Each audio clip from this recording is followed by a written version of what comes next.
Saudara-saudara yang dikasihi oleh Tuhan, selamat sore dan selamat malam. Salam. Pada baktian kali ini kita dasari dengan firman Tuhan dari kitab Roma 8 ayat 31 sampai dengan 39. Sebelum kita membaca, mari kita berdoa.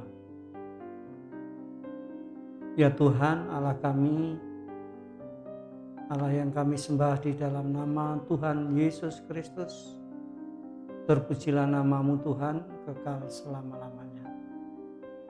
Ya Tuhan, sebentar lagi kami akan membaca firman-Mu dan kami akan merenungkannya. Siapkan hati kami untuk mendengar dan merenungkan firman-Mu. Kiranya Roh Kudus yang bekerja atas kami semua. Hanya di dalam nama Tuhan Yesus Kristus kami berdoa. Amin. Saudara-saudara yang dikasihi oleh Tuhan, tema yang ditetapkan dari gereja untuk kebaktian sore dan malam ini adalah lebih dari pemenang.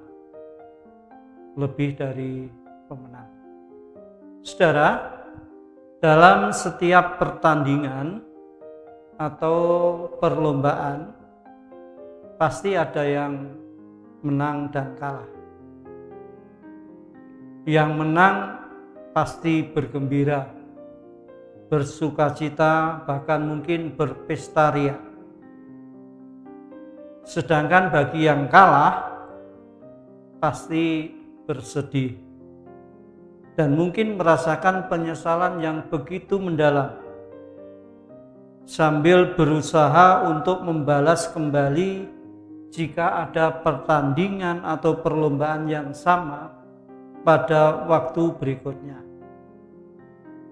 Lalu saudara, bagaimana dengan kita orang percaya kepada Tuhan? Di manakah posisinya? Menang atau kalah?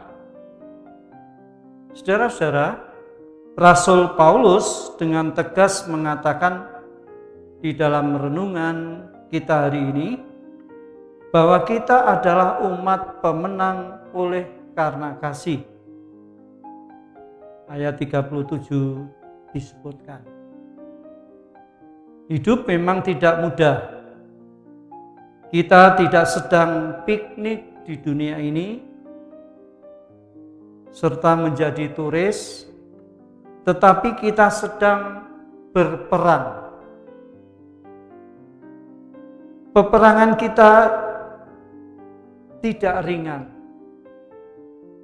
juga bukan sekedar fantasi. Lawan kita justru musuh yang sangat tangguh.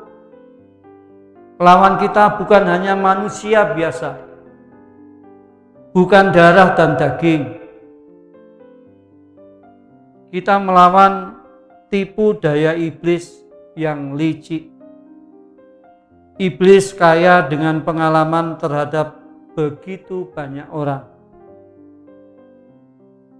Kalau kita melihat sejarah di dalam kitab suci, Adam dan Hawa bisa tertipu. Juga Salomo yang paling bijak juga bisa dikalahkan atau jatuh dalam dosa. Kita pun bisa juga jatuh dalam tipu dayanya.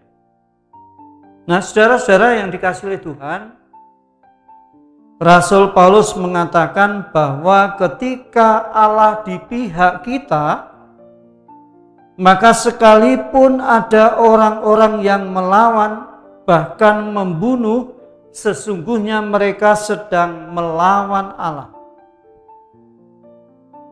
Dan penderitaan yang dialami anak-anak Tuhan adalah bukti mereka sungguh-sungguh memiliki Kristus dalam hidupnya, yang berjuang dalam iman yang benar bersama Tuhan. kehidupan pengikut Kristus masa sekarang tidak selamanya lancar tanpa aral, tetapi ada kalanya dihadapkan pada berbagai tantangan hidup, penganiayaan, penindasan, ketidakadilan, sakit penyakit, dan berbagai krisis yang kita rasakan dan kita alami. Namun sebagai anak-anak Tuhan, semua itu tidak menjadi alasan untuk menjadi lemah dan tawar hati.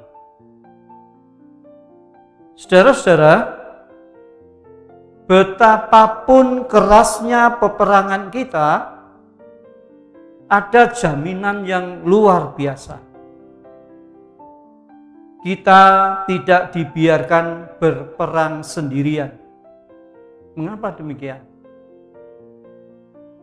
Karena kita percaya bahwa Tuhan selalu ada bersama kita dan berada di pihak kita. Nah, apa buktinya, saudara? Kalau kita melihat dari ayat-ayat yang kita baca, kita bisa menemukan yang pertama, Allah di pihak kita. Ayat 31 dikatakan, jika Allah di pihak kita, siapakah yang akan melawan kita? Rasul Paulus merasakan sendiri ketika ia ditolak, bahkan sampai dia dipenjara. Tuhan yang ada di pihaknya lah yang memberi kekuatan dan pelepasan ketika dia sedang dibelenggu dan dipenjara. Kita mungkin ingat, sekalipun waktu itu Paulus dibelenggu, namun dia bisa lepas. Dan ketika pintu sel penjara terkunci rapat bisa terbuka. Itu semua karena Allah di pihak Rasul Paulus. Bahkan kejadian itu menyebabkan dan menyelamatkan kepala penjara. Nah, bukti yang kedua, saudara, dijamin oleh pengorbanan Tuhan Yesus. Dalam ayat 32, Rasul Paulus mengatakan, Ia yang tidak menyayangkan anaknya sendiri, tetapi menyerahkannya bagi kita semua. Bagaimanakah mungkin Ia tidak mengaruniakan segala sesuatu kepada kita bersama-sama dengan Dia?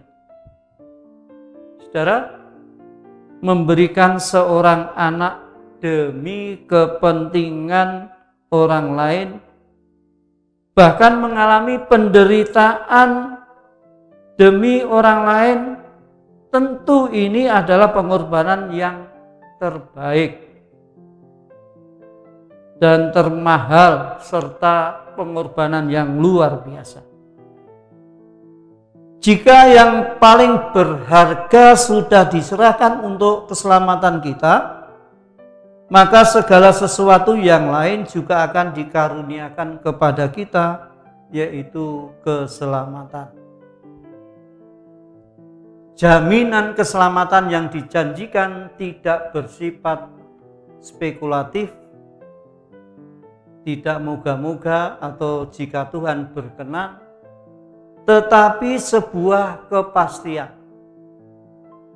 Kepastian ini bukan karena apa yang kita lakukan, melainkan apa yang dilakukan Kristus untuk kita. Karya penebusannya sempurna. Ia mati, bangkit, naik ke surga, duduk di sebelah kanan Allah Bapa dan menjadi pembela atau pendoa syafaat. Kematiannya menyelesaikan persoalan terbesar kita, yaitu dosa. Kebangkitannya mengalahkan ketakutan terbesar kita, yaitu maut. Dan kenaikannya ke surga membuktikan bahwa segala sesuatu ada di bawah kakinya. Jadi saudara, tidak ada satu kuasa pun yang berpotensi mengganggu kedaulatannya. Dan bukti yang ketiga saudara, yaitu tidak ada yang memisahkan dari kasih Kristus. Bagi Rasul Paulus, kasih Kristus tidak menghindarkan kita dari segala macam tantangan dan penderitaan. Jadi bisa diartikan dikasihi Tuhan bukan berarti tidak ada serangan, tidak ada tantangan, tidak ada penderitaan. Penganiayaan mungkin saja datang, serangan dari kuasa kegelapan menjadi bagian yang tidak terpisahkan dari kehidupan. Satu hal yang menguatkan kita adalah kepastian kemenangan di dalam Kristus. Saudara-saudara yang dikasihi oleh Tuhan, bagaimana dengan kita, saya dan saudara? Apakah iman kita sudah teruji dalam kondisi sulit seperti yang dialami anak-anak Tuhan? Marilah kita berjuang untuk menjadi orang-orang yang lebih dari pemenang di hadapan Tuhan dengan mengundang kuasa Roh Kudus sebagai penolong kita mengatasi segala persoalan dan kelemahan kita sampai selama-lamanya. Tanpa kehadiran Roh Kudus, kita tidak akan mungkin bisa bertahan. Kita tidak akan mungkin bisa hidup sebagai orang-orang beriman sampai selama-lamanya.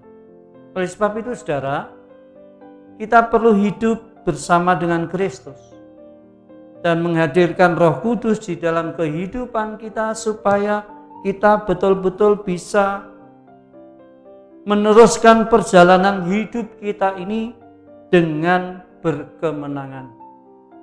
Tuhan Yesus memberkati. Amin. Mari kita berdoa. Bapa yang di surga, kami bersyukur Engkau telah berfirman kepada kami pada saat ini, sekalipun singkat. Biarlah Tuhan Engkau sendiri yang memberikan kami untuk terus hidup berserah di dalam tangan kuasa-Mu. Dan Roh Kudus biarlah hidup dan menyertai perjalanan hidup kami, sehingga kami memperoleh kemenangan yang pasti di dalam surga. Terima kasih Tuhan, hanya di dalam nama Tuhan Yesus Kristus kami berdoa. Amin.